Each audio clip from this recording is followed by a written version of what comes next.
అందరికీ వందనాలు. దేవుని వాక్యాన్ని వివక్తులు ధ్యానం చేసుకుందాం. యెహెజ్కేలు గ్రంథం 12వ అధ్యాయం 25వ వచనం. యెహెజ్కేలు గ్రంథం 12వ అధ్యాయం 25వ వచనం. యెహోవానైన నేను మాట ఇచ్చుచున్నాను, నేనిచ్చు మాట ఇకను ఆలస్యం చేయక జరుగును. ఇక్కడ ప్రభు అంటున్నాడు, యెహోవానైన నేను మాట ఇచ్చుచున్నాను, ఇక ఆలస్యం చేయకుండా అది జరుగును అంటున్నాడు. దేవుడిచ్చే మాట గురించి ఆయన చెప్తున్నాడు. యెహోవానైన నేను మాట ఇచ్చుచున్నాను, నేను ఇచ్చు మాట ఆలస్యం చేయకుండా జరుగుతుంది అంటున్నాడు. మనుషులు మాటిస్తారు, దేవుడు మాటిస్తాడు. మనుషులు ఇచ్చేటువంటి మాట ఎలా ఉంటుందంటే, వారికి కుదిరితే, అవకాశం ఉంటే చేయగలటానికి ప్రయత్నిస్తారు. వాళ్ళు కుదరకపోతే, అవకాశం లేకపోతే, సాధ్యం కాకపోతే, మాట ఇచ్చినప్పటికి కూడా దాన్ని చేయరు కూడా. అయితే దేవుడు ఒకసారి మాట ఇచ్చాడంటే, అది కుదిరినా కుదరకపోయినా, అవకాశం ఉన్నా లేకున్నా, అది సాధ్యమైనా అసాధ్యమైన ఆ మాటని ఖచ్చితంగా నెరవేర్చి తీరుతాడు దేవుడు. అందుకని మానవుని మాట ఏరు, దేవుని మాట ఏరు. మానవుడు ఎన్ని మాటలు చెప్పినా ఆ మాటల్లో ఎన్ని నెరవేరవో చెప్పలేం. వాటిల్లో ఎన్ని నెరవేర్చగలుగుతాడో నెరవేర్చలేకపోతాడో కూడా చెప్పలేం. కానీ దేవుడు ఏదైనా ఒక మాట చెప్పాడంటే ఆ ఒక్క మాటనే నెరవేరుస్తాడు. లేదా 100 మాటలు చెప్తే 100 మాటలైనా నెరవేరుస్తాడు. ఆయన దాన్ని నెరవేర్చకుండా అయితే పోనే పోడు. కొందరు అనుకుంటున్నట్టుగా దేవుడు ఆలస్యంగా చేస్తాడులే అనుకుని కాదట. నేనిచ్చు మాట ఆలస్యం లేక జరుగును అంటాడు. దేవుడు ఎప్పుడు ఆలస్యం చేయాలని ఆయనకున్నదు. కొద్దిగా ఆలస్యం చేస్తే ఆయనకు వచ్చే లాభం ఏం లేదు. దేవుడు త్వరగా కార్యం చేయడం ద్వారా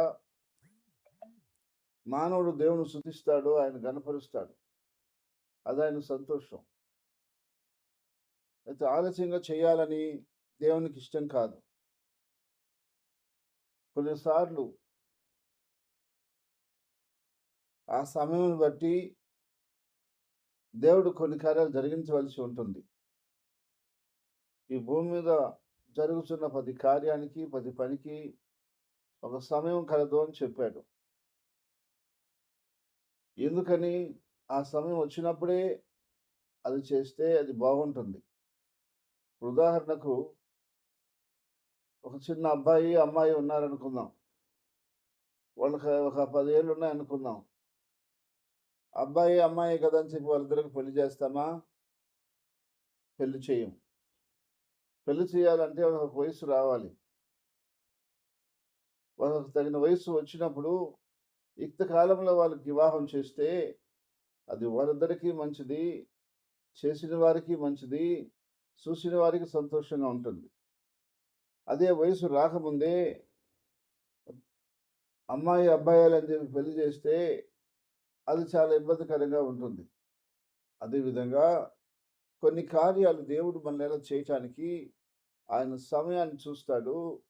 ఆయన నేను నిర్ణయించిన సమయం వచ్చిందా లేదని చూసుకుంటాడు.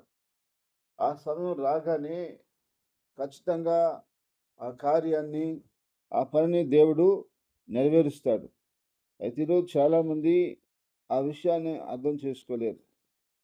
దేవుని సమయం కొరకు కనిపెట్టరు. కాబట్టి దేవుని యొక్క వాక్యం ఏం చెప్తుందంటే దాన్ని మనం అర్థం చేసుకోవాలి. ఎందుకనగా దేవుడు ఏది కూడా ఆయన కావాలని లేట్ చేయడు. ఏది కూడా ఆయన కావాలని చేయకుండా ఉండేవాడు కాదు. ఖచ్చితంగా ఆయన అనుకున్న కార్యం జరిగించి తీరుతాడు. అయితే ఆయన కార్యం చేసే వరకు, కార్యం జరిగే వరకు మనమే ఓపికగా ఉండాల్సిందే. ఆలస్యం చేస్తాడనే మాటలు లేదు. ఒకవేళ ఆలస్యమైనా సరే అది మన మంచికేనని మనం గుర్తించాల్సిందే. ఎందుకంటే దేవుని చిత్తములో ఒకవేళ ఏదైనా ఆలస్యం అయిందనుకుంటే అది మన మేలుకేనని మనం గుర్తించాలి. కాబట్టి దేవుని యొక్క వాక్యం చెప్తుంది, మనందరం కూడా దేవుని మాట మీద నమ్మకం ఉంచినట్లయితే ఆ మాట దేవుడు నెరవేరుస్తాడా, నెరవేర్చడా అని సందేహపెట్టుకోవాల్సిన అవసరం లేదు. ఖచ్చితంగా నా దేవుడు నాకిచ్చిన మాటని నెరవేరుస్తాడని మనం నమ్మినట్లయితే, దేవుడు మనకిచ్చిన ఆ మాటని, ఆ వాగ్దానాన్ని, దేవుడి గ్రంథంలో ఉన్నటువంటి మాటల్ని ఖచ్చితంగా 100% ఆయన నెరవేర్చే తీరుతాడు. మనందరిలా ఆయన మాటలు నెరవేర్చి మనల్ని ఆశీర్వదించునుగాక.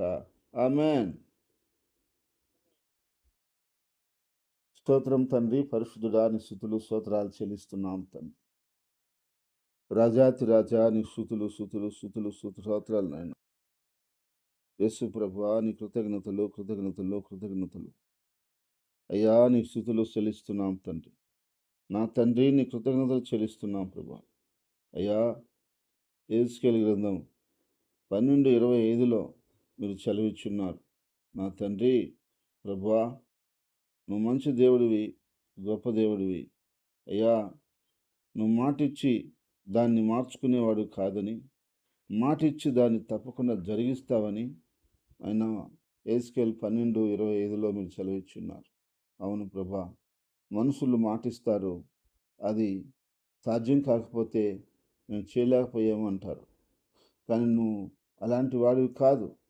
నువ్వు ఒక మాట ఇచ్చావంటే ఆ మాటని ఖచ్చితంగా జరుగు తీరుతుంది. ఆలస్యం లేకుండా చేస్తావు ప్రభా. మంచివాడా, గొప్పవాడా, నీ కృతజ్ఞతలు చెల్లిస్తున్నాం అని. అయ్యా, మేము ఇంతవరకు ఉన్నామంటే నా ప్రభువా, నీ దయ, నీ సహాయం తండ్రి. ఈ దినం కూడా నువ్వు ఇచ్చిన కృపే నాయనా. నువ్వు లేకపోతే మేము లేము ప్రభువా.